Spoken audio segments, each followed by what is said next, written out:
Of the NAACP, Derrick Johnson, welcome to the show. Thank you for having me. Were there any surprises in this study? There's not many surprises here. It only confirms what many of us began to witness. One, that this pandemic is man-made. It germinates directly from the White House. There are a series of things that could have been done to prevent us to be in this moment. As you can recall, the president stated from the Oval Office that he thought the peak would be about 60,000 people to die from this virus. We believe that we're going to hit over 100,000 before the end of this weekend. It's a sad state of where we are in our nation. And if you translate it a little bit, I see the word mistrust coming out of these numbers a great deal. But what can we learn from this study, Ashley? How do we fix the issues that have been uncovered here? Well, unfortunately, I don't know if we can fix it now outside of the November election. We need a more accountable governmental structure with a commander-in-chief who actually care about all the people. But more importantly, someone who understands the value of facts and science.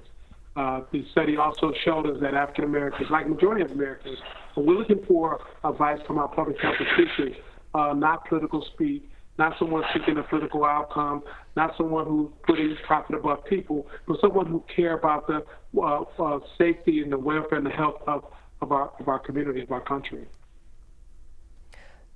So what can we learn from this study, and how do we even fix these issues that we've uncovered here? The struggle, we are going down a path where more people will be affected by the virus as more governmental entities open up and the businesses open up. More people would die, unfortunately, until a set of individuals take the public health warning serious enough to reverse course. We began to see a dip in those who were infected. Unfortunately, far too many Southern governors particularly refuse to heed the warnings of public health officials. They are trying to mislead the community, and we are now in this public health crisis. It's a sad state of affairs for this country that should be leading in this moment, but we're following behind other nations.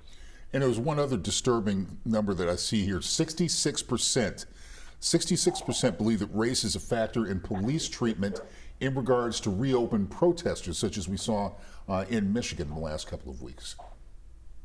You know, I outlined in an opinion piece that was published by CNN. We didn't see the call for reopening government until after racial data came out, first starting in Ohio and then spreading across the country. And unfortunately, policymakers who I self-identify as conservative began to push for the reopening of governments, first with the governor of Georgia. Even in Florida, we have a governor who's refused to fully implement and heed the warnings. And now we're learning over the last few weeks that he's been trying to cover up the true impact that this virus is having on Floridians. It is a true sad state in where we are. We're now looking at the struggle between the CDC and administration on the advisories that the CDC released. This is not a political issue. These are people's lives. We should be treating it as such. Public health experts should be leading this conversation, not politicians who are only self-interested. All right, good points indeed. Thank you so much, Derrick Johnson, president of the NAACP. We appreciate your time. Thank you for having me again.